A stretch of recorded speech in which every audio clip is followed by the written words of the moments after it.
tous et à toutes. Donc, je m'appelle Andréane, je suis la directrice d'Activer le changement. Je me reconnais dans les pronoms she, her et elle. Notre programme est un programme national à travers le pays et les membres de notre équipe se trouvent sur différents territoires.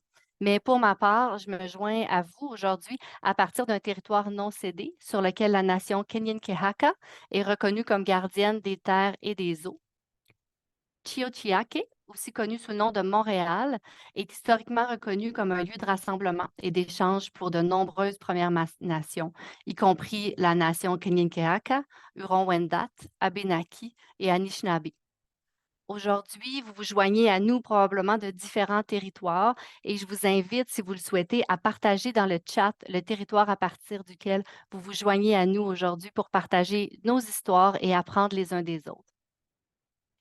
Pendant que vous partagez le territoire duquel vous vous joignez à nous aujourd'hui dans le chat, j'en profite pour mentionner l'œuvre de Jeffrey George, la Première Nation Kettle and Stony Point, située le long des berges du lac Huron.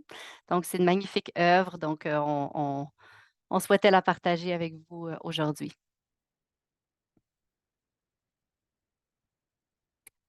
So for today's session, I will start by introducing the Pour la Spiritual. séance d'aujourd'hui, je vais introduire le programme d'activer le changement et le but de la série sur les impacts des petites et moyennes organisations. On va faire une survol de l'étude sur les organisations en offrant les éléments clés d'une étude qui a été faite. Je vais aussi présenter nos conférencières et leur demander de partager de leur parcours.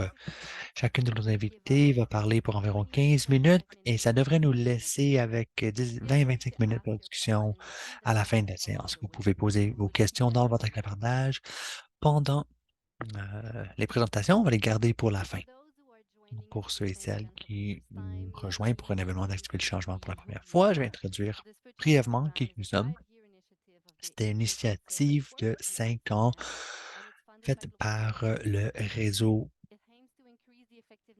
Interconseil. Le but, c'était accroître l'efficacité des petites et moyennes organisations.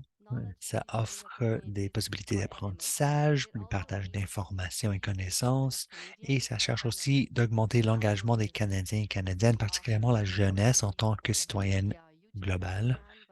Nous avons un programme pour la jeunesse, mais aussi pour les enseignants et enseignantes pour pouvoir partager des ressources en lien avec les citoyennetés mondiales.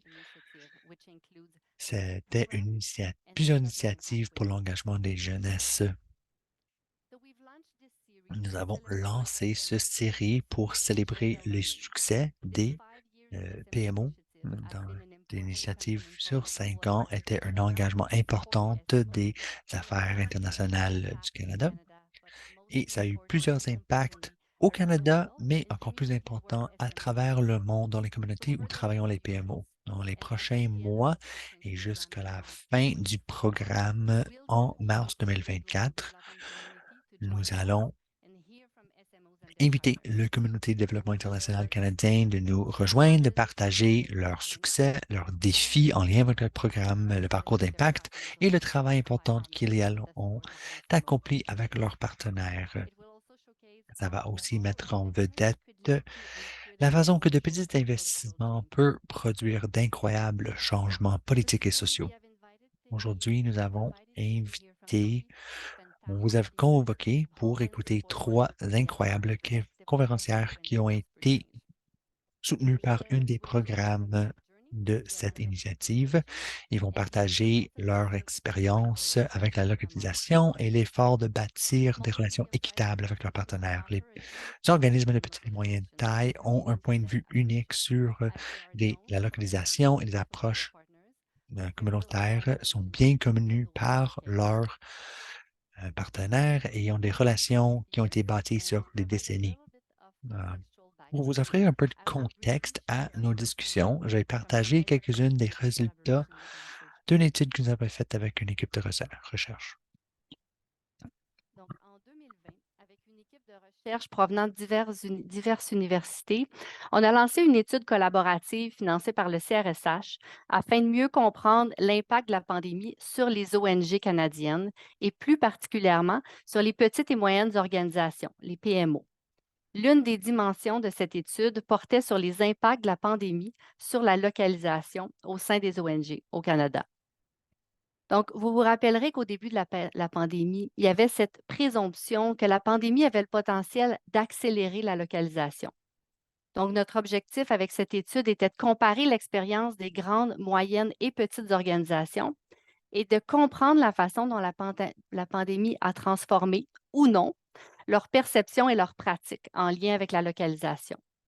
Dans le cadre de cette étude qui a été menée de 2021 à 2023, on a mené des entrevues avec 22 organisations et sondé 104 organisations. Donc, puisqu'il n'y a pas de définition universelle du concept de localisation, on voulait mieux comprendre ce que les organisations canadiennes entendaient par localisation et comment ça se traduisait dans leurs pratiques. On leur a demandé les 2 questions suivantes. Quelle est l'approche de votre organisation en ce qui a trait à la localisation? Et qu'est-ce que votre organisation tente de réaliser en lien avec la localisation? Après avoir analysé de façon itérative les réponses des participants et participantes, on a identifié 16 termes ou phrases que les ONG canadiennes utilisent pour décrire les approches qui favorisent la localisation. Rapidement, on a déterminé que ces approches n'étaient pas tous équivalentes. On a donc décidé de les classer selon qu'elles répondent à des objectifs de transformation, donc ce que vous voyez sur l'écran, Transformational Localization, et celles qui sont qui répondent à des objectifs de transformation des rapports de pouvoir existants.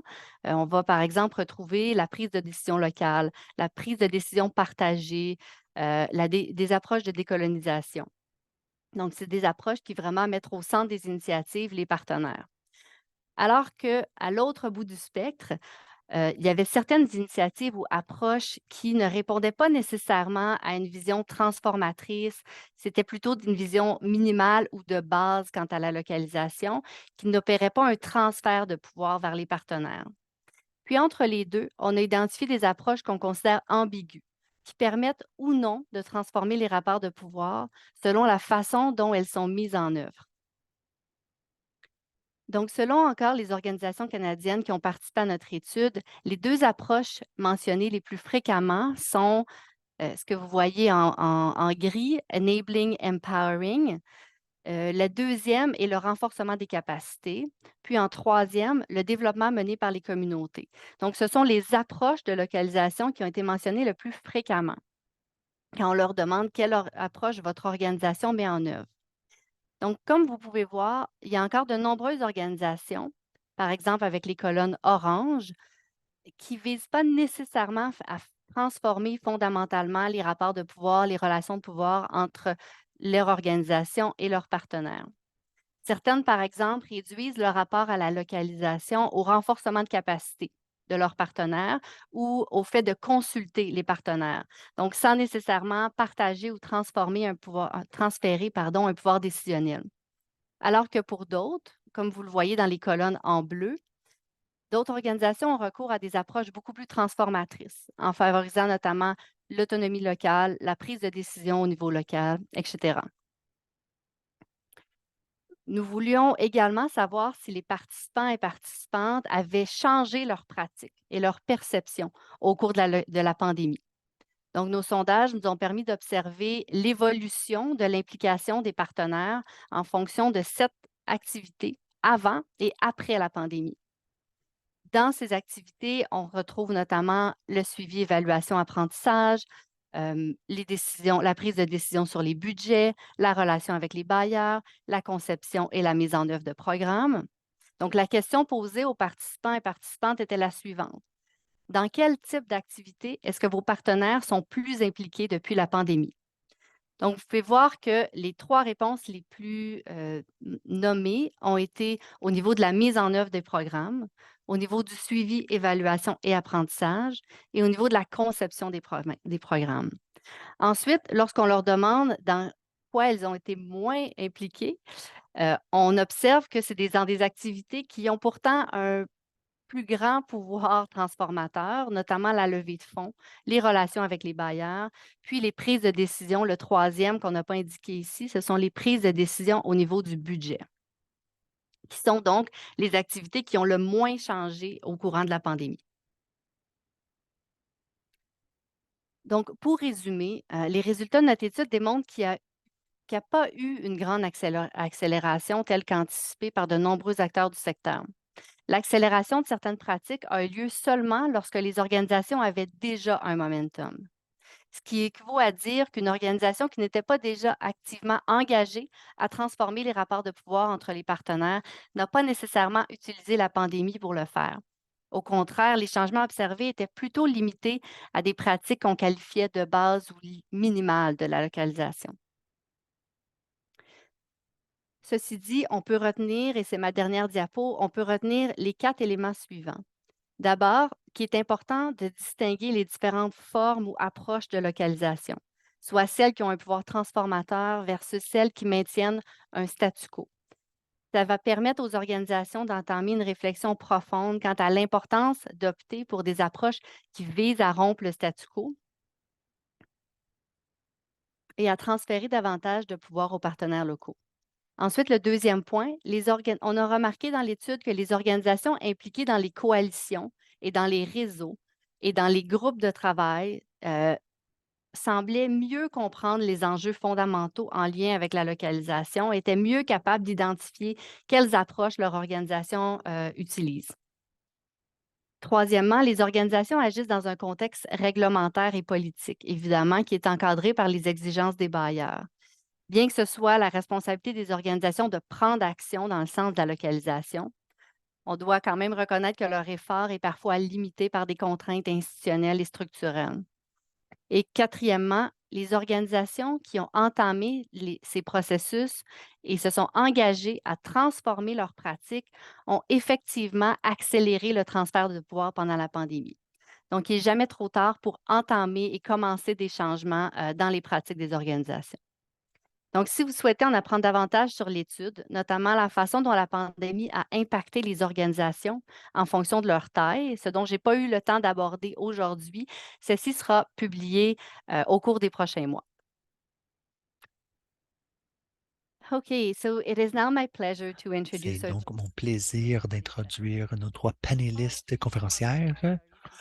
Tous les trois ont des histoires inspirantes à partager dans la construction de partenariats équitables et l'effort qui a été mis à changer le cadre du partage de pouvoir. Notre première conférencière, Stalin Juma, est directrice exécutive de l'organisation Catsway Sisterhood. C'est une militante féministe passionnée du Zimbabwe. Son organisation travaille avec une organisation basée à Toronto pour mettre en place des projets de santé, droits sexuels et reproductifs.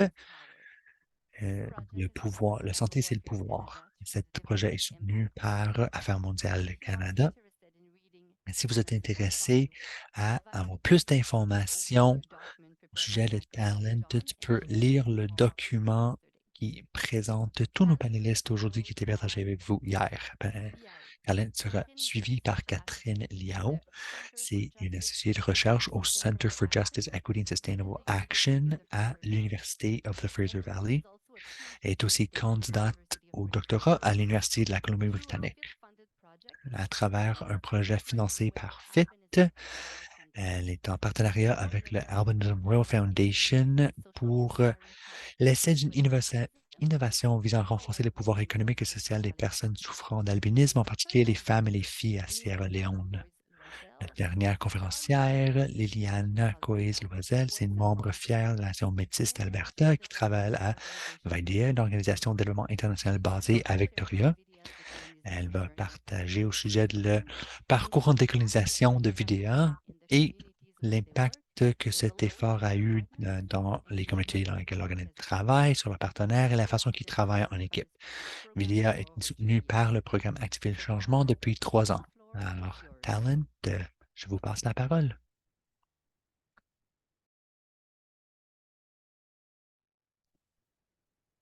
Oh, you are muted. Yes, there you go. T'es en sourdine, voilà. Merci beaucoup. Good afternoon, colleagues. I'm Bon après-midi à mes collègues. Je suis très reconnaissante que j'ai eu cette chance de vous parler au sujet de cette question importante. J'ai juste essayé de partager mon écran ici. Donc, une fois de plus, mon nom, c'est Talent Juma. Je travaille à Zimbabwe et aujourd'hui, je vais partager mes réflexions sur la localisation et la décolonisation de l'aide. Et mon présentation, c'est qui gardera les donateurs et tristes redevables. Et je pense que ça, c'est une excellente possibilité pour mettre l'avant, premièrement, nos expériences avec ce que nous pensons fonctionne, mais aussi des réflexions générales en lien avec des recommandations pour améliorer nos partenariats en lien avec des organismes à travers l'Afrique. Alors là, présentement, j'essaie d'avancer mes diapos. Je n'ai pas de succès, malheureusement.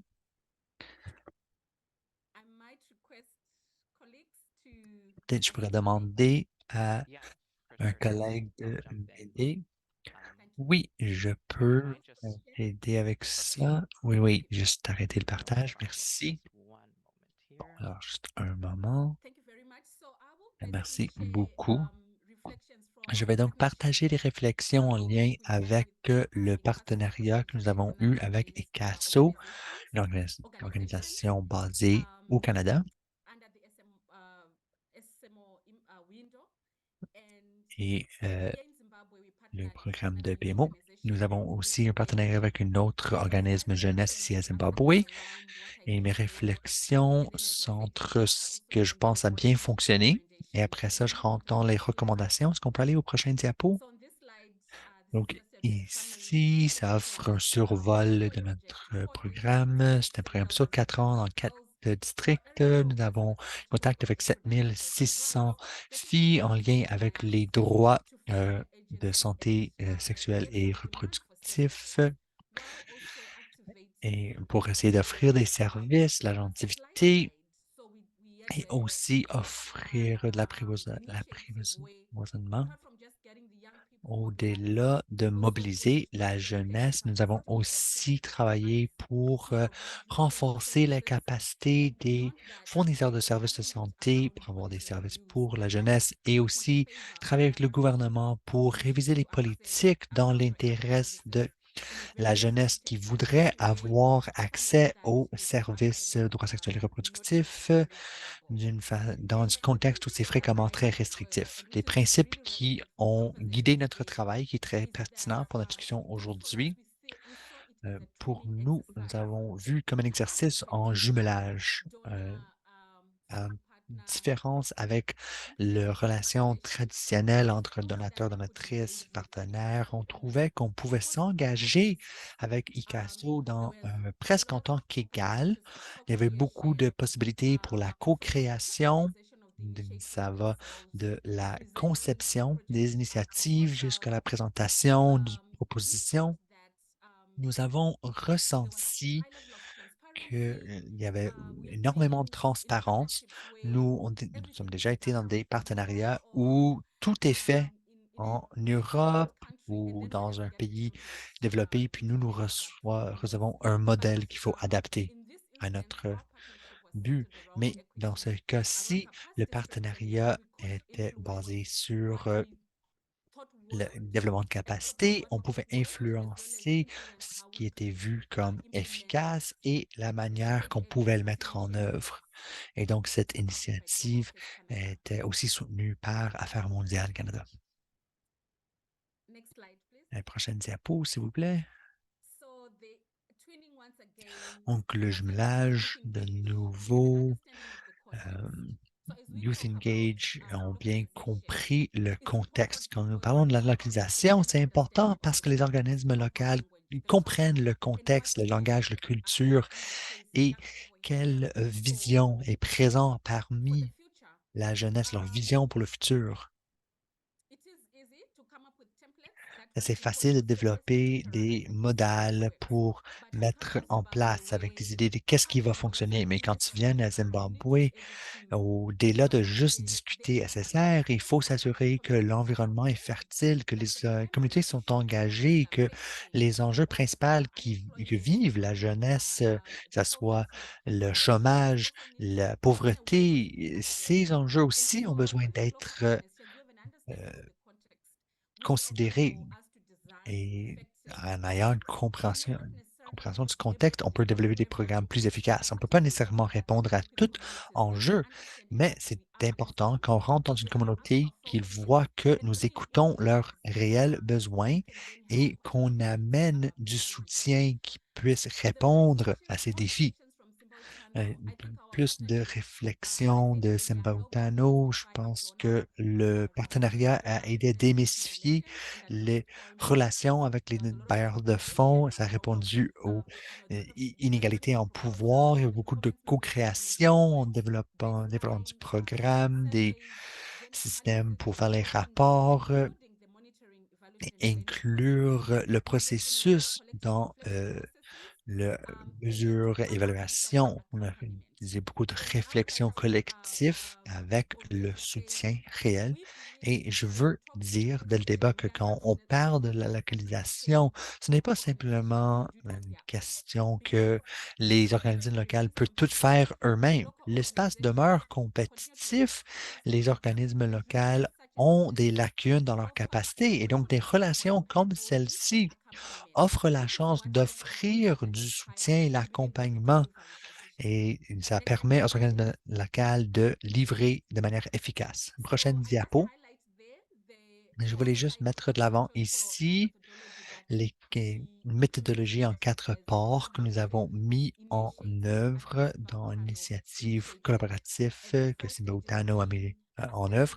Les 4 étapes étaient des évaluations qui étaient faites collectivement. Après ça, nous sommes rentrés dans toute une campagne de sensibilisation, incluant le théâtre, les arts. Nous avons par la suite avoir une initiative très forte de représentation politique et des activités de rayonnement, de discussion et avec de l'action et la mise en contact avec les services appropriés. Prochaine diapo. J'ai partagé un peu avec notre expérience avec Simba Utano, qu'il y avait beaucoup de soutien et d'accompagnement. Et maintenant que nous avons fini notre période de financement, on trouve qu'on a été relancé dans les bois pour faire face au modèle traditionnel de financement. Nous espérons qu'il y aura plus de soutien dans le futur. Je veux dire que l'expérience avec Simba Utano était très intéressante parce nous avons la possibilité pour bâtir les capacités. Mais maintenant qu'on fait face au modèle traditionnel de financement, on trouve qu'on est un peu dans le bois qu'on ne peut pas entrer en compétition. Parce que si on veut discuter de la localisation sans créer des espaces pour le renforcement de la capacité, d'accompagnement, de soutien pour les organismes locaux, il faut maintenant qu'on rentre en compétition avec des organismes beaucoup plus larges quand il y a de plus en plus de monde, des bailleurs de fonds, plus de compétition. Nous sommes donc contre des organismes internationaux qui font la localisation. Je vois qu'il y a une tendance vers un soutien pour les organismes locaux et il y a des organismes internationaux qui ont des surnoms. C'est l'organisme international, ceci, cela, Zimbabwe. Et c'est difficile pour des petits organismes de faire compétition avec ces grands organismes qui ont tout un bureau pour le développement d'affaires qui est basé en Europe. Donc, il y a des grandes entreprises qui sont en un processus de localisation pour essayer avoir accès à ces millions de dollars de financement. Donc, on dit fréquemment qu'il y a des millions pour les grands acteurs et pour les petits organismes, des fonds très limités, mais ils nous demandent quand même de livrer des résultats. Ça peut être un consortium, ça peut être un grand défi. On rentre dans un système qui nous est pas bien connu. Nous n'avons pas nécessairement la représentation avec laquelle nous sommes habitués. Donc, ce n'est pas une seule relation égale. Les petits organismes sont forcés à faire des demandes pour des petits subventions, mais il faut quand même travailler pendant des heures pour essayer de montrer que nous agissons avec efficacité. Ça nous force, bon, pour essayer d'être en compétition avec les grandes entreprises, de rentrer dans ces consortiums. Et j'ai mis de l'avant que la plupart sont comme des mariages forcés. Pour avoir une réelle possibilité, il faut faire un partenariat avec un plus grand organisme. Et de fait, dans la proposition, vous offrez votre point de vue, vos idées. Et quand les ressources arrivent, vous n'avez aucune idée comment celles-ci sont divisées, vous produisez des repères, peut-être vous n'êtes même pas une partie du rapport final. Donc, nous faisons le travail, mais on nous efface un peu de l'histoire. Et j'ai une image ici qui montre la façon qu'on peut se sentir des fois, que nous avons constamment besoin de lutter pour la reconnaissance, le financement. Nous avons des idées, mais nous sommes laissés dans une chute libre parce qu'on est lancé dans cette labyrinthe où nous sommes forcés à lutter. Et le demande ici, c'est d'essayer de savoir si nous pouvons avoir des méthodologies pour la localisation qui permet quand même le renforcement des capacités. Alors, où je suis, quand on parle des modèles de financement traditionnels, moi, je dirais que c'est oppressif. Et moi, je veux retourner, prendre une approche qui revient vers le monde, vers le peuple, et de vraiment sortir avec un ordre du jour qui est inclusif et les raisons d'être inclusif. On veut être soutenant d'amplifier nos voix et d'assurer qu'on peut mieux grandir et travailler sur ces organismes sur lesquels on a travaillé très fort. Ce financement qui est créé, qui est vraiment axé sur les besoins de base de nos organismes. Ça, c'est important. Et ce processus qui peut aider la création et l'agrandissement des mouvements au lieu de travailler en silo. Alors, ce qu'on a vu dans les modèles de financement traditionnels, ils vont juste nous diviser.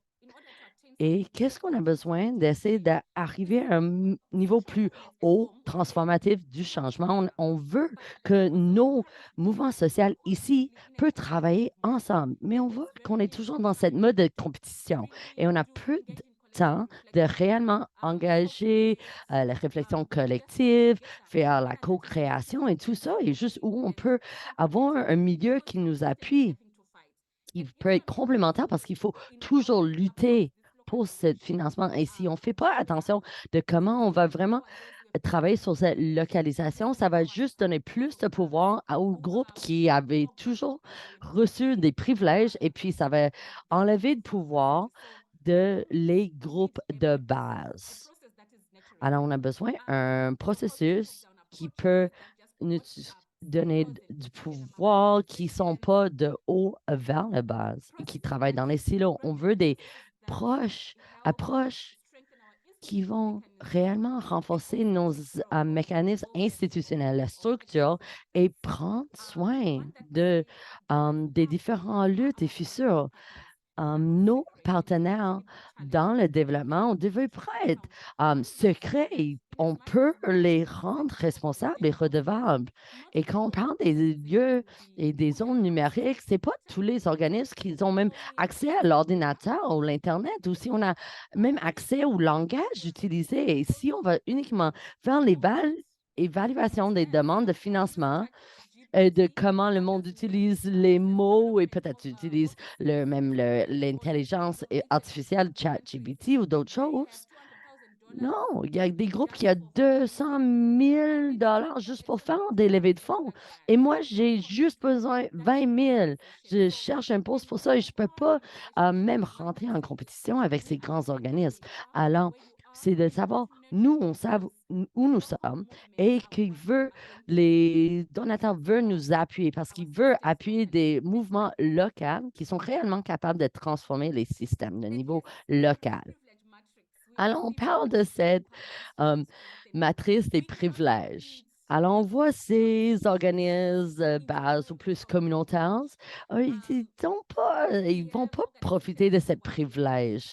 Il y a des organismes qui sont menés par des Blancs et on sait qu'ils vont avoir accès au financement juste quand ils sortent au souper, ils vont aller dans ces milieux. Et nous, on n'a pas de chance de même proposer ou demander parce qu'on peut même pas prendre rendez-vous avec ces personnes. Alors, si on veut parler de localisation, on a besoin d'être honnête, avoir cette confiance et être capable d'adresser et parler des privilèges. Alors, c'était une femme noire qui travaille avec des jeunes localement, c'est encore plus difficile. Et on veut voir cette introduction de différentes thématiques, de rendre plus public et populaire. Alors, imagine, on avait un officier qui avait des problèmes de vue et il s'invite à une réunion et on dit qu'on a un collègue qui a besoin de recevoir l'accompagnement à cause de son handicap visuel. Et c'est comme, non, non, on ne peut pas, on a juste une place pour une personne, mais pas la personne qui va leur accompagner. Et puis, on regarde cette demande de révision de financement dans tous ces modèles. Et ils vont dire comment est-ce que je vais soutenir les personnes et les enjeux de capacitisme et tout ça. Par contre, comment on va chercher le fonds va pas faire des accommodements pour faciliter la participation des personnes qui vivent les situations d'handicap. Alors, imagine, avec les secteurs de population marginalisés, on veut les appuyer, mais l'autre côté, vous n'avez pas l'appui financier, de temps, etc., pour soutenir cette participation. Un autre point que je voulais soulever, c'est des militantes locales sont épuisées. Par contre, c'est nous qui pouvons faire ce travail transformatif. Alors, si on parle des organismes internationaux et maintenant ils font ce type de localisation parce que c'est stratégique, parce que ça, c'est les stratégies de communauté de donateurs. Par contre, leurs mandats ne sont pas là pour lutter pour les changements de politique locale parce qu'ils ne sont pas vus comme des organisations locales. Alors, maintenant, on est juste en train de financer les plus grands organismes internationaux parce qu'ils ont une bonne manière de gestion des fonds et parce que ils sont capables de faire l'aide humanitaire et ce travail, mais ils vont dépolitiser nos enjeux. Parce que s'il faut lutter contre un politicien pour vraiment faire des changements politiques, ils ne sont pas capables de le faire parce qu'ils sont vus comme des organismes étrangers. Alors, si on veut vraiment faire des luttes transformatrices, on a besoin de regarder les organismes locaux. Prochaine diapo, s'il vous plaît. Alors, on parle de financement pour la libération. Si on a besoin, l'éducation, c'est pour créer la libération ou domestiquer. Alors, qu'est-ce qu'on veut faire? Est-ce qu'on veut vraiment domestiquer les organismes locaux ou est-ce qu'on veut trouver des manières de faire libération? Alors, si on parle du financement sur plusieurs années, je ne peux pas juste financer la révolution si c'est de janvier au décembre dans une année. Non, ces courts financements, il y a beaucoup de restrictions, c'est pas bon. Ça ne peut pas aider à construire les mouvements. Il va y avoir des réflexions qu'on veut construire. Alors, on a besoin de libérer un programme et comment cette conception de ce programme fonctionne avec moins de restrictions, de vraiment soutenir les institutions et pas juste un petit projet. Non, non, non, vraiment de faire les projets transformateurs. Alors, des organismes locaux, c'est vraiment basé sur l'écoute parce que peut-être ça va prendre le temps d'agir et on a besoin d'un soutien d'urgence, tous ces financements. Quand on veut vraiment construire et renforcer les capacités locales. Alors, les, les bailleurs de fonds ont besoin de regarder s'ils veulent vraiment et soutenir la libération. Il faut nous financer comme on vous aimerait nous voir et qu'on aimerait nous voir. Et je vais terminer ici parce que ça, c'est une petite photo de moi-même et mes collègues. Ça, c'est des jeunes leaders Zimbabwe qui ont fait, ça c'est à travers 3 jours, ils ont créé leur vision qu'ils voulaient et comment ils voulaient faire le lancement des différentes campagnes.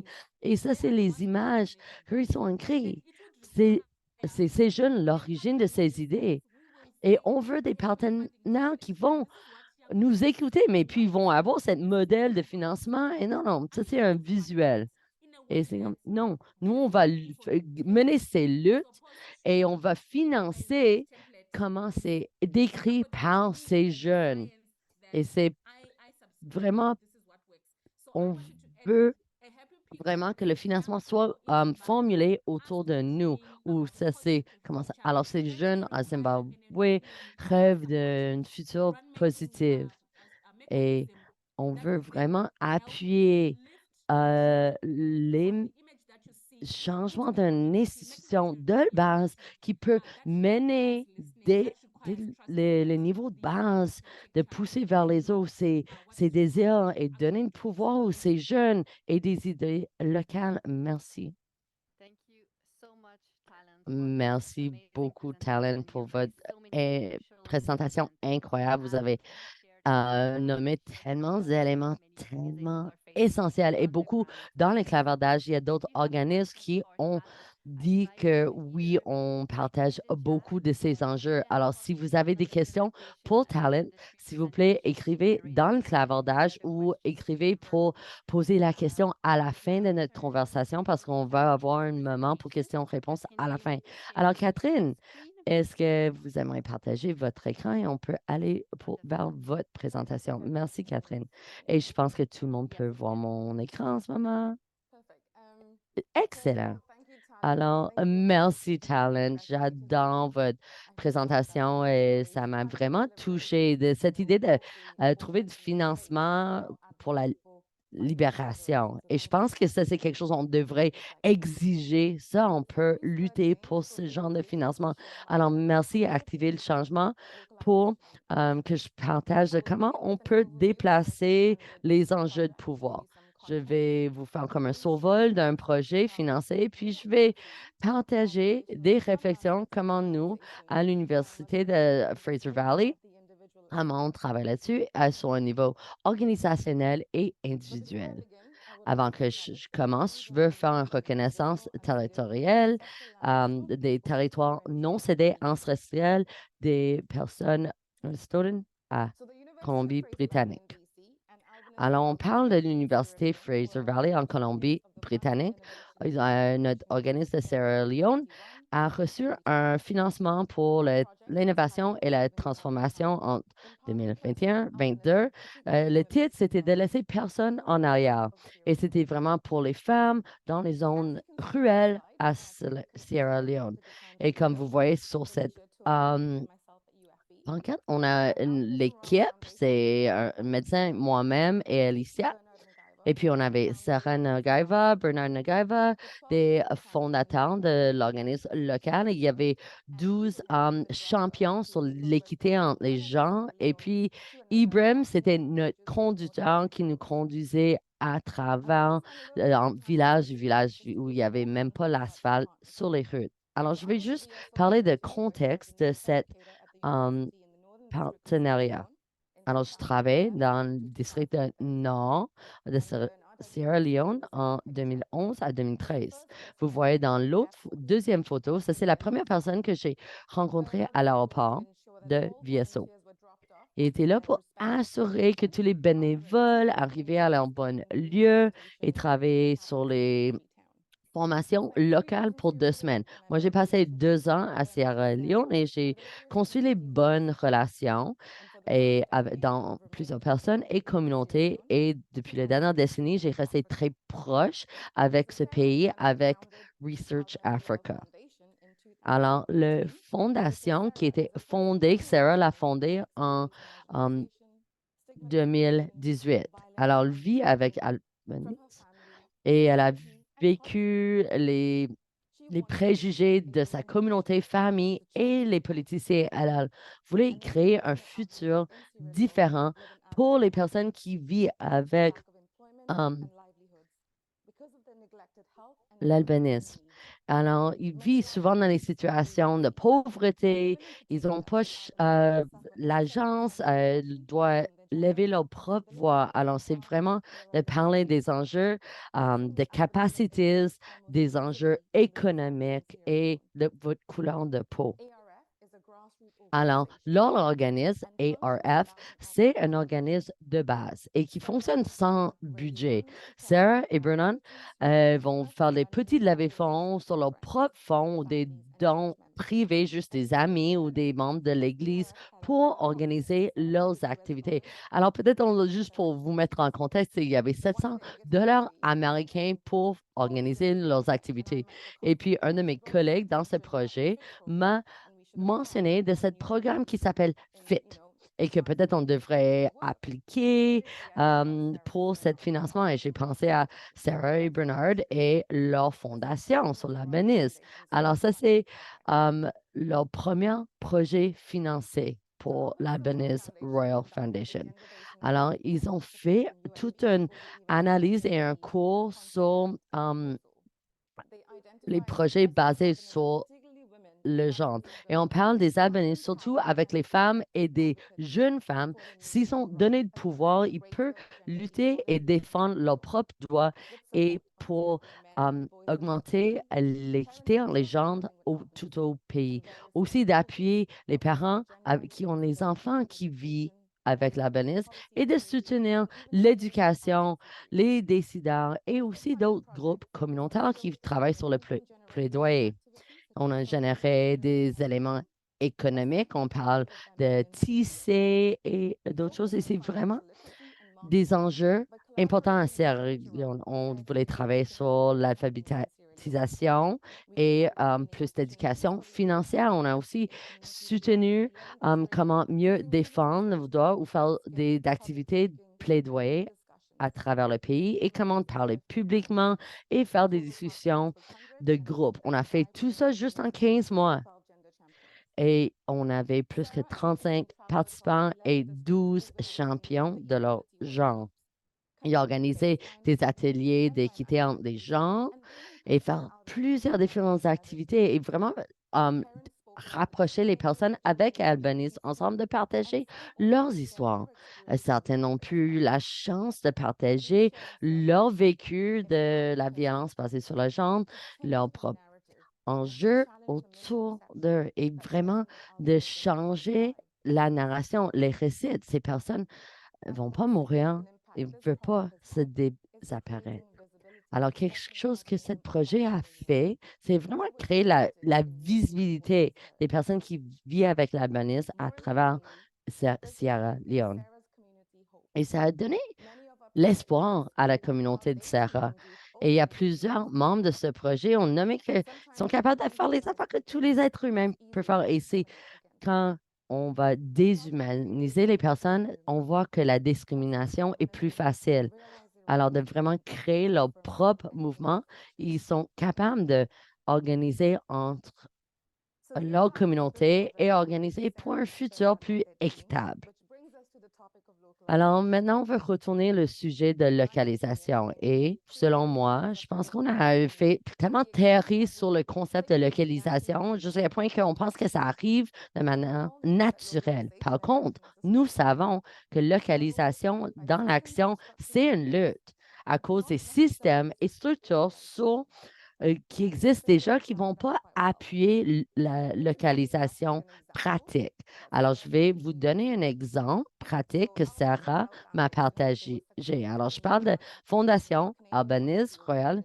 Ils voulaient financer par un fonds canadien qui est fait par l'ambassade du Canada.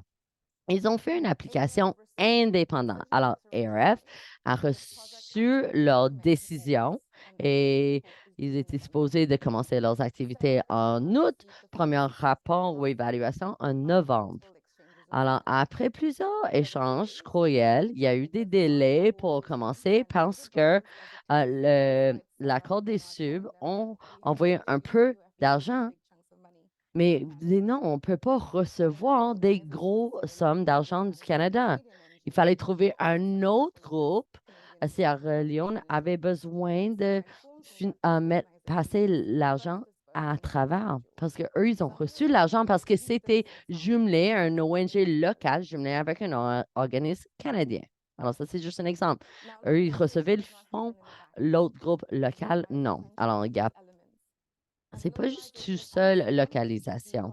On, on pourrait dire que c'est des synonymes de décolonisation antiraciste. Il faut construire la confiance et vraiment de diriger les organismes dans le nom pour vraiment suivre les partenaires dans le Sud global. Alors, peut-être vous connaissez, il y a cette la charte pour le changement, c'est transparence, comment on fait le recrutement, comment on fait la défense de droit, l'équité et la promotion. Alors, dans- selon moi, je pense qu'on pense que la localisation va juste arriver tout seul sans réfléchir le sociopolitique, les situations économiques, l'histoire. Il faut nommer comme local a très bien nommé dans sa présentation. Alors, pour vraiment pratiquer localisation. Il faut débalancer ou rebalancer le pouvoir, mais la question, est-ce qu'on est capable de réellement, capable de bouger le pouvoir ou de redistribuer? Parce qu'on a besoin, pour vraiment bouger le pouvoir, il faut des changements structurels et systémiques. J'ai une citation, c'est un livre de Reimagining Civil Society Collaborations, donc Starting from the South. Alors, vous pouvez même télécharger ça gratuitement ou acheter.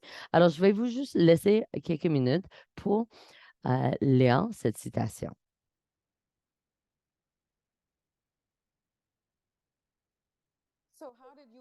Alors, comment est-ce qu'ils ont vraiment commencé à pratiquer la localisation? Alors, il fallait trouver, nous, comme travailleurs, on peut faire les réflexions autocritiques. On veut réellement décoloniser le développement international et on veut promouvoir la justice sociale et les droits de personnes et vraiment ne laisser personne derrière.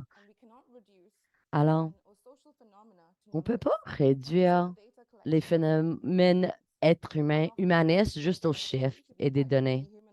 Et je sais que souvent, ça enlève l'humanité et l'agence d'un être humain juste à rentrer dans certains modèles et formules. Et on va et quelque chose qu'on a besoin d'avoir dans cette zone où on travaille. On n'a pas mieux travaillé les outils de communication locale. De vraiment réfléchir à ce qu'on est professionnel. Mais qui décide qu'est-ce qui est professionnel et qu'est-ce qui n'est pas? Moi, j'ai pas eu une relation de typique de 8 à 5 ou des heures de travail normales. Non, il faut construire les vraies relations et avoir des partenariats principaux et personnels. Alors, il fallait que tout le monde dans la communauté connaissait de ce projet. C'était quoi les éléments importants pour impliquer et tout ça, et comment réellement pratiquer la redevabilité. On a laissé Sarah et Bernard mener le projet. On ne touchait pas, on ne s'impliquait pas partout. On était là pour juste soutenir. Et Bernard va me toujours faire ses blagues sur s'il n'y a pas d'équité entre les gens, il n'y a pas de programme. Mais il faut vraiment aller au-delà et être capable de parler des intersectionnalités. C'est une théorie sociale critique qui peut nous aider à faire les changements sociaux. Et puis maintenant, peut-être je manque des exemples concrets de comment on peut réellement faire localisation. Il n'y a pas une recette qui va fonctionner pour tout le monde. On a besoin, on a travaillé sur le terrain et ça évolue avec le temps. Quelque chose que je peux dire qui marche réellement, c'est de vraiment faire des partenariats avec les groupes de base qui font le travail de terrain. Et quand vous faites ce partenariat, il y a des grandes récupérations et retombées plus larges. Alors, il peut aller au-delà d'un projet typique. Sarah était sur la radio, même dans les émissions de télévision, et vraiment donner plus de visibilité aux personnes qui vivent avec l'albinisme. Elle a été invitée à une conférence à Ghana. Elle travaille avec les Nations Unies de lutter contre le capacitisme et de travailler avec les personnes qui vivent avec les handicaps. Alors, ces personnes ont réellement une expérience vécue des défis qu'on veut trouver des solutions plus au niveau théorique. Alors, on a besoin de travailler ensemble, pas en silo. On a besoin de changer les systèmes et les structures. Et si on veut réellement faire les localisations et les agences de financement ont besoin d'appuyer les PMO. Alors, activer le changement et le programme d'impact.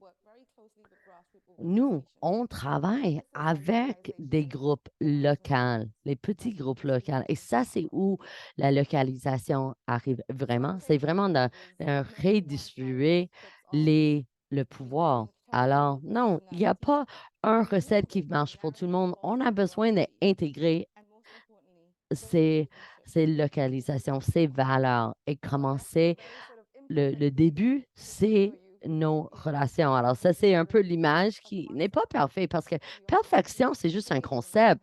On a créé ces concepts en nous-mêmes. Et non, c'est de travailler avec les groupes de base. C'est comment on va réellement évoluer et s'améliorer dans le futur. Merci beaucoup, Catherine. C'était incroyable d'apprendre de votre partenariat, le travail que vous avez pu combler collectivement avec vos partenaires locaux. Alors, juste de partager ces réflexions, les questions, c'est comme une vision théorique qu'on a sur la localisation comparé à qu'est-ce qu'on peut réellement faire comme implémentation locale. Je suis sûre qu'on va avoir des questions intéressantes pour vous à la fin.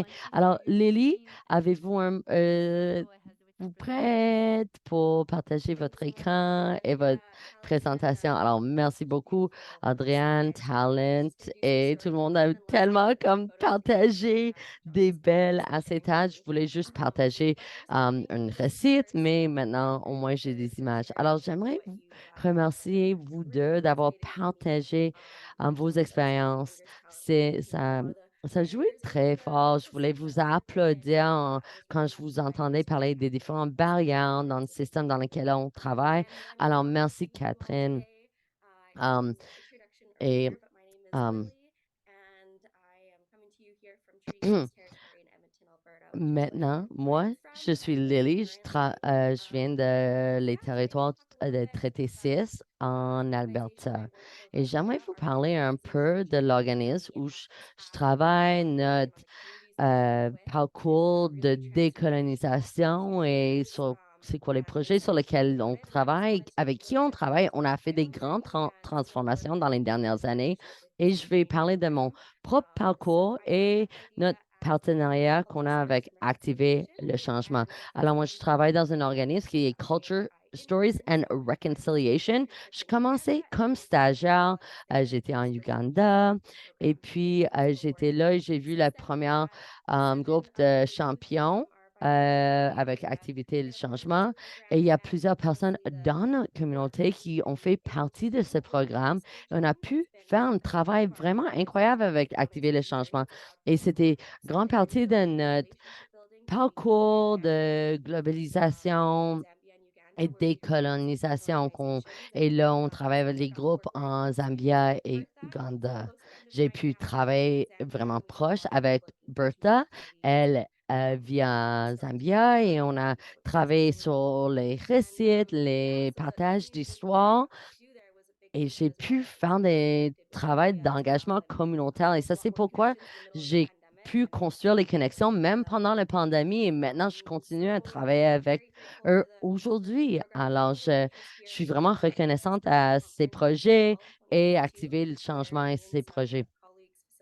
Alors, c'est juste des photos en 2021 et on a fait une animation d'un atelier sur la décolonisation. Alors maintenant, je vais parler, c'est quoi le parcours, pourquoi c'est tellement important et comment notre approche, qu'est-ce que ça avait l'air et comment on peut voir l'idée de l'organisation plus large et c'est quoi la programmation qu'on organise en Zambia et Uganda et c'est quoi nos organismes partenaires et c'est quoi le travail aussi qu'on fait ici au Canada à travers tout le pays. Alors, en parlant de localisation et décolonisation, le travail qu'on fait à travers ce secteur, on voit, il y a tellement d'obstacles. Alors, ils ont déjà, Talon a parlé des le financement à court terme, les approches qui sont de haut vers le bas. Et puis, on sent vraiment figé dans ces boîtes ou structures de financement. Par contre, on a vu qu'il y avait des solutions à l'intérieur de nos organisations et comment on pouvait faire une redistribution de pouvoir et remettre ça aux des groupes et niveaux plus de base sur le terrain. Alors, à FIDA, on fait le travail féministe, anti-oppressif, décolonisé avec les différents systèmes de connaissances pour partager le pouvoir et faire une programmation qui va vraiment pousser contre les structures typiques de pouvoir. Souvent, les personnes qui n'ont pas eu un voix, on veut encourager vraiment les différents systèmes de connaissances comme le féminisme et les personnes peuvent utiliser leur propre voix et trouver le pouvoir dans nos programmations. On a voulu encourager d'enlever l'oppression et travailler sur la décolonisation et vraiment trouver les opportunités pour s'engager, faire des projets de leader, etc. On a aussi un plan qui est sur comment on peut planifier la décolonisation. Alors, comment mettre des idées plus progressives, de travailler sur la vérité, la réconciliation et aussi pour les femmes et filles autochtones disparues. Alors, tout ça, Terry, comment est-ce qu'on fait ça aux éléments pratiques? Et souvent, c'est vraiment fun. Alors, il y a des éléments, comment on peut faire ça pratique. Prochaine diapo. Donc, la chose la plus importante, c'est que nous travaillons très fort dans le développement de relations à long terme avec des partenaires à l'international et au Canada qui sont basés dans la solidarité et l'amitié. Nous considérons nos partenaires internationaux comme des parties égales dans nos projets. On essaie de bâtir une culture de communauté à travers notre travail. Voici quelques photos à la droite. Ici, c'est quelques-unes de mes collègues en Ouganda. Ils travaillent pour un organisme IWAD. À la gauche, c'est un groupe exécutif qui est en Zambia pour un incroyable groupe qui travaille là. Nous soutenons aussi les droits des peuples autochtones ici au Canada et à l'international dans notre propre système de gouvernance. Nous essayons toujours de consulter les peuples autochtones à travers notre travail, d'avoir une représentation autochtone à tout niveau de notre organisme, de soutenir les activités de réconciliation. Une des façons les plus importantes de nos efforts, c'est les relations, de bâtir des relations enracinées dans les 4 R, les respect, réciprocité, responsabilité et réconciliation. Nous faisons ceci dans plusieurs différentes façons. Dans la prochaine diapo, à bâtir la communauté, les relations, c'est au cœur de notre travail, que ce soit en personne, mais aussi dans notre programmation virtuelle. Voici donc quelques exemples. Nous avons des réunions d'équipe 2 fois par semaine à Vaidia avec nos équipes à Zambia, en Ouganda et ici au Canada. Ce n'est pas nécessairement axé sur le travail, mais de bâtir nos relations, de se connaître, de connaître nos forces, nos faiblesses et de savoir comment travailler ensemble. Nous avons une heure de compte à chaque semaine qui a été lancée pendant la pandémie, qui continue maintenant. C'est la photo en haut à gauche. Célébrons la fête d'une de nos collègues, Miranda. Et l'heure de compte, c'est une excellente façon de partager les connaissances, bâtir la solidarité à travers les communautés avec lesquelles nous travaillons. On a des personnes qui nous rejoignent de toutes les communautés dans lesquelles nous travaillons, qui partagent leurs récits, leur sagesse avec tout le monde, une soirée par semaine. C'est vraiment amusant. Nous célébrons aussi et reconnaissons les fêtes importantes pour les cultures de nos partenaires. Donc, par exemple, nous célébrons la fête d'indépendance du Zambie ou la journée des personnes autochtones. Et nous essayons d'intégrer plusieurs différentes façons d'être et de savoir les systèmes de connaissances autochtones à travers notre travail. Nous valorisons tous les modes de connaissances, incluant le vécu, les modes de connaissances autochtones, et nous essayons de diversifier la connaissance utilisée à travers nos équipes, incluant sur notre CA parmi nos employés. Cet partage d'informations, donc, et développement de solidarité avec nos partenaires de jeunesse à travers le monde, c'est clé à nos efforts. Un excellent exemple, c'est notre conférence internationale de la jeunesse. C'est en bas à droite. Nous avons 2200 jeunes à travers Canada, la Zambie et Ouganda qui ont rejoint en conférence. Vous pouvez voir, c'est un modèle hybride. Nous avons des salles de classe en Ouganda, au Zambie qui ont rejoint l'appel. Et c'était tout axé sur le partage de la connaissance. Nous avons des personnes qui ont présenté de chacun des 3 pays. On a aussi une panel des aînés, vous voyez en bas à gauche, c'était une excellente façon de bâtir la solidarité à travers notre travail, partager toutes ces connaissances. Donc, des aînés du Canada, la Zambie et Ouganda pour donc un excellent événement que nous avons fait. Nous définissons aussi les connaissances, les capacités, les différentes façons. Nous reconnaissons qu'il y a une hégémonie de les systèmes de connaissances occidentales qui ont été utilisés pour clôturer le monde, la domaine de l'aide internationale. Nous essayons donc de démocratiser nos offres d'emploi et de reconnaître la connaissance au-delà de les diplômes ou le système universitaire occidental. En haut à droite, vous pouvez voir notre équipe sur le climat. C'est des leaders jeunes autochtones de Canada et de la Zambie qui essayent d'engager leur communauté dans la résilience et la justice climatique. Nous partageons différentes connaissances et apprentissages sur la méthode pour faire ceci. Le dernier élément que je voulais discuter, c'était les finances. Nous avons beaucoup discuté avec les présentations de Catherine et Talent, qu'il y a beaucoup de barrières coloniaux dans le financement lié à le travail que nous faisons. Ça peut être une barrière pour continuer l'excellent travail de localisation, décolonisation qui a lieu sur le terrain. Et ce que j'ai trouvé, on voit beaucoup, c'est un excellent travail qui est fait, mais il faut que ça rentre dans une case pour le financement donné. Donc, il faut essayer de trouver des façons de redistribuer le pouvoir, de travailler dans les boîtes qui sont données de façon qui met réellement le pouvoir dans les mains de ceux et celles qui organisent les projets. Un exemple de la façon que nous approchons cet effort, c'est de mettre les budgets dans la responsabilité de les communautés, un peu de formation sur la gestion de budget et les budgets sont détenus par les communautés qui les gèrent, donc dans le niveau des dépenses, etc. Prochaine diapo. Tous ces efforts ont beaucoup d'impact sur les communautés, les individus avec lesquels nous travaillons. Nous essayons de marcher ensemble, côte à côte, et les voix de les individus avec lesquels nous travaillons sont écoutées, sont élevées, sont amplifiées. C'est une partie, ils font partie de la conversation et gèrent et dirigent la programmation. Et en tant qu'organisme, nous avons grandi de manière exponentielle à travers ces changements et ce processus. Nous avons beaucoup grandi dans le nombre d'employés, le financement que nous recevons, la programmation que nous avons mis en œuvre depuis que nous avons lancé cet parcours. Il y a beaucoup de projets que je pourrais mettre l'avant. Je voulais parler un des programmes que moi j'ai coordonné cette année.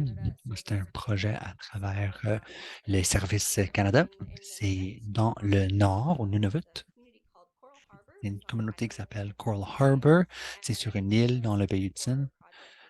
Et le projet, donc ce groupe de projets inclut 15 projets à travers le Canada. Il essaie d'engager les communautés dans la résiliation et résilience et justice climatique. Donc, ce groupe on a fait un partenariat avec une groupe vraiment incroyable de jeunesse et de leaders communautaires à Coral Harbor. On leur demandé qu'est-ce qu'ils voulaient faire dans leur communauté, c'était quoi leurs besoins. quand ça venait à l'environnement et qu'est-ce qui a besoin d'être fait dans la communauté où il y a des lacunes.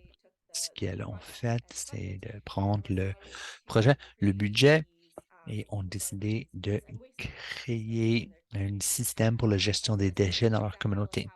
Donc, ça, c'est un exemple de la façon que nous avons travaillé de manière très proche avec l'organisme, les jeunesses locales qui ont décidé comment gérer le projet, quoi faire avec le projet.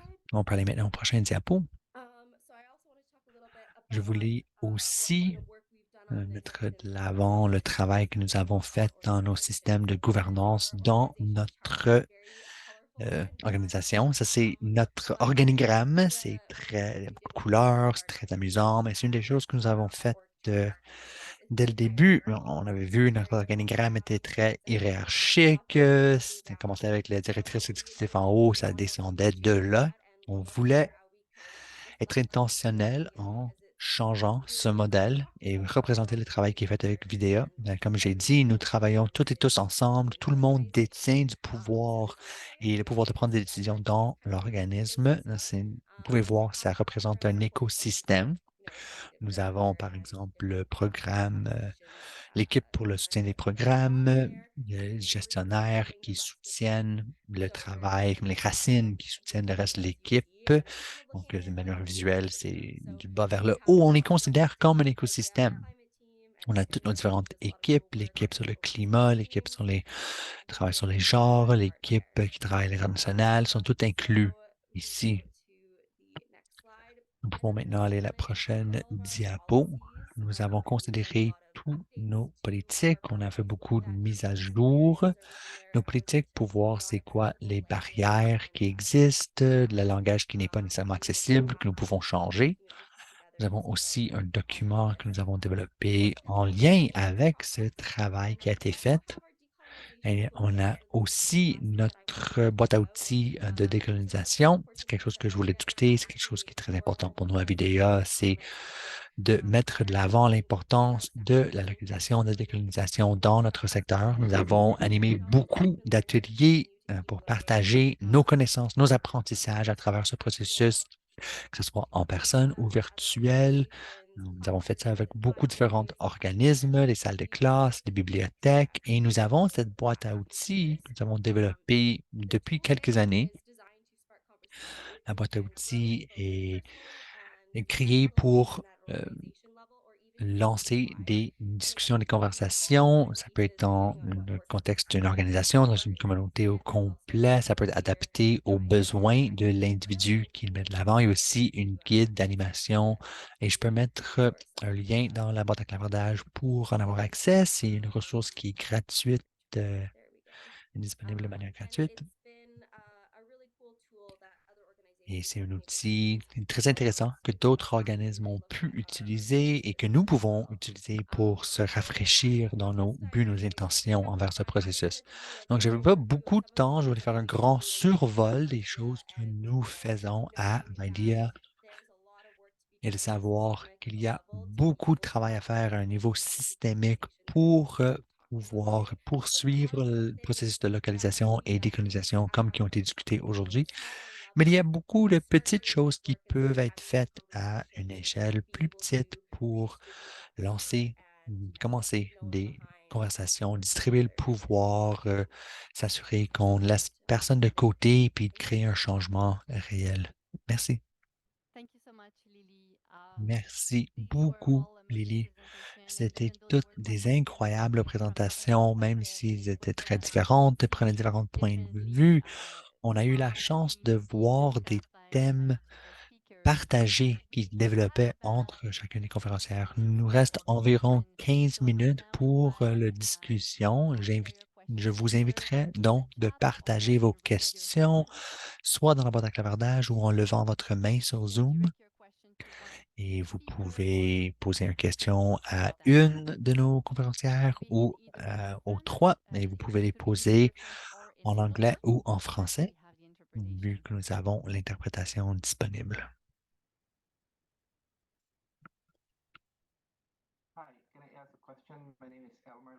Je poserai une question.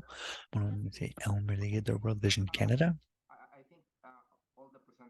Je pense que toutes les conférencières ont parlé de leur partenariat avec des organismes locaux en tant qu'éléments clés dans la décolonisation, la localisation.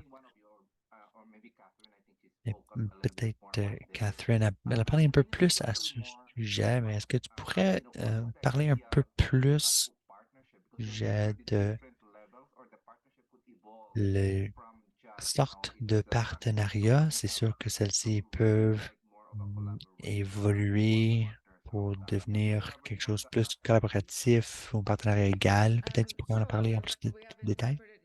Oui, donc si je comprends bien, la question, c'est comment que la localisation de partenariat s'est développée entre nous puis le Albanese Memorial Foundation. Je pense que la fondation clé pour notre partenariat avec Albanese Memorial Foundation, c'était la relation personnelle. Quand vous passez du temps dans un pays, on bâtit des relations. Puis mon temps à Sierra Leone nous a permis de développer des relations avec les communautés locales. Fréquemment, le financement décide où que nous allons mettre notre financement et donc nous sommes tout le temps en train de changer de lieu en réponse au financement qui est disponible. Pour moi, je sais que j'ai passé beaucoup de temps à Sierra Leone et ça est devenu comme une deuxième résidence pour moi, donc je m'investis dans cet lieu et je pense que ça, c'est vraiment la fondation de ma relation avec Albanese Memorial Foundation. Et pour les deux autres conférencières, peut-être est-ce que tu pourrais parler un peu plus au niveau organisationnel? Quelle forme idéalement prendrait la localisation? Je suis d'accord avec ce que Catherine a dit. Quelque chose que je pourrais rajouter, c'est qu'on parle des différentes périodes de financement, qu'il y a des différentes dates de début et de fin. On veut plus qui peut aller au-delà de la fin du subvention. Alors, au lieu juste d'avoir un projet sur un an, que vous travaillez fort, de manière proche, vous construisez ces relations et puis vous vous arrêtez de parler. Et puis, il faut retrouver financement et puis retourner à ces conversations. Et ça, c'est pas durable et ça, c'est pas bon pour la localisation. Alors, pour vraiment construire ces relations, il faut avoir de faire ça long terme et assurer qu'ils sont durables et qu'ils sont maintenus, même s'il y a des milliers de kilomètres entre vous deux. C'est d'être capable de continuer à tenir ces conversations, même s'il n'y a pas de financement pour avancer le travail. Je pense que c'est très important de faire ça. Merci, Emma, pour vos questions. Je pense que Talent n'est plus ici avec nous. Peut-être elle va être capable de revenir. Par contre, elle avait des enjeux d'Internet avec sa connexion. Alors, on va voir si elle peut revenir. Mais sinon, je vais inviter aux participants ici dans la salle de poser vos questions. Vous pouvez allumer vos micros ou écrivez quelque chose dans le clavardage. John, est-ce qu'on a d'autres questions?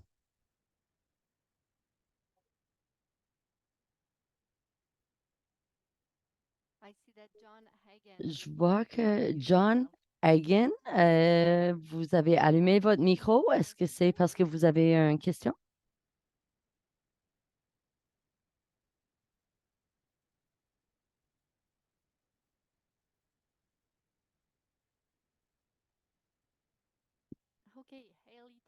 Alors maintenant, on va regarder pour Haley.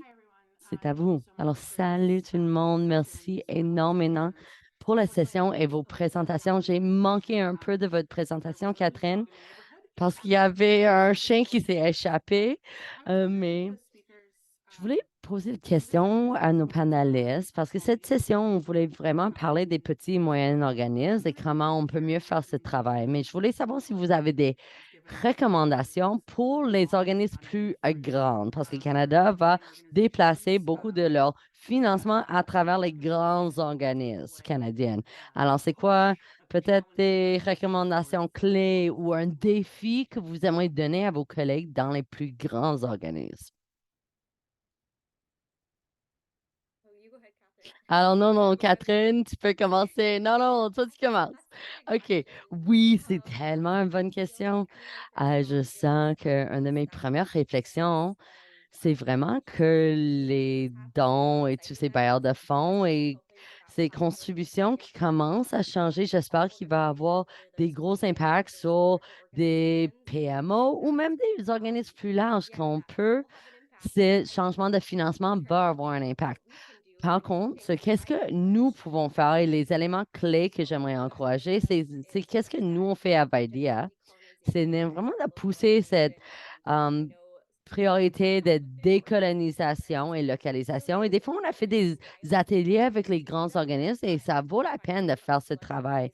Mais avec les plus grands organismes, souvent, il y a moins d'ouverture à changer. Ils ne veulent pas commencer ce processus de transformation parce qu'ils sont tellement grands et ça fait longtemps qu'ils font ce travail. Alors, je pense que j'aimerais leur pousser s'encourager de voir c'est quoi les changements qu'ils peuvent faire, comment est-ce qu'ils peuvent changer leur travail, changer leur mode de travail, même si c'est un peu comme non, c'est difficile parce que ça fait des décennies qu'on fait le travail de même. Non, je veux qu'ils prennent le temps de faire des réflexions critiques au travail qu'ils font et c'est quoi les obstacles et des barrières qui existent pour les communautés et comment on peut commencer ce processus de localisation et de décolonisation et ça peut trouver des solutions à ces barrières. Mais ça va prendre du temps.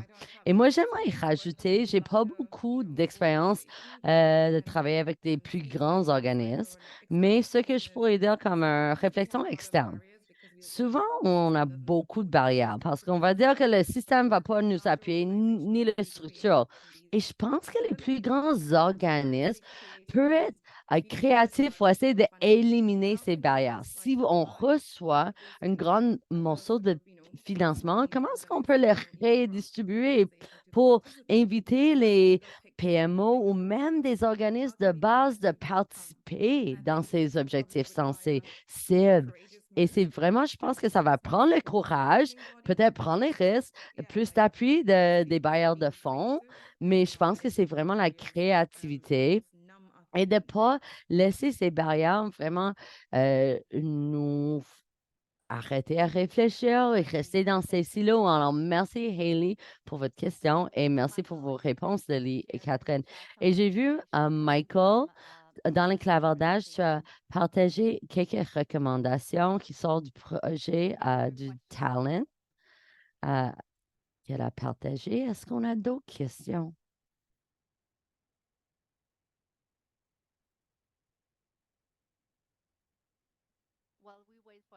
Alors, je vais donner un moment pour une dernière question. Je veux juste vous dire que quelque chose qu'on a vu dans notre étude sur les PMO, c'est vraiment cet élément clé sur les relations personnelles qui a pu, ces relations font la différence entre les grands organismes et les PMO parce que la majorité sont des groupes de base et des personnes dans les PMO. Pourquoi ils sont toujours impliqués, c'est parce que c'est à cause de ces relations. Et c'est peut-être, disons, garder une relation avec quelqu'un qui travaille dans le même milieu depuis une vingtaine d'années, alors comme des bénévoles ou des stagiaires, c'est plus difficile, mais il faut, quand ces relations sont gardées, aussi quand on voit avec des PMO, souvent, ils sont capables, et ces micro-organismes sont capables de changer ou revirer plus rapidement. Peut-être peut-être les micro-organismes n'avaient pas de capacité de participer dans la localisation et parler ou identifier ces changements nécessaires. Par contre, les moyens organismes ne pouvaient plus participer. Il y avait le temps et l'énergie, alors ils pouvaient participer dans les conversations et les grands organismes se sentaient plus figés parce qu'ils peuvent pivoter ou changer de direction moins rapidement. Alors là, je ne vois plus de questions. Juste un instant. Je pense que Edward Harvey, est-ce que tu aimerais parler avec votre micro? Sinon, je peux lire votre question ou commentaire dans le clavardage. Alors, je dis Une suggestion, ça serait avec Affaires mondiales Canada, c'est de partager les coûts plus larges entre les partenaires pour avoir plus des réserves pour les organismes locaux et avoir plus de flexibilité dans la programmation. Alors, j'aimerais remercier tout le monde et votre participation dans cette conversation. Ça fait tellement du bien de vous entendre. Les impacts importants des initiatives des PMO et de comment réfléchir à la localisation. Je veux aussi remercier nos interprètes. Merci Daniel et Jeans et merci l'équipe d'Activer le changement d'avoir organisé cette session et tout le travail derrière l'écran.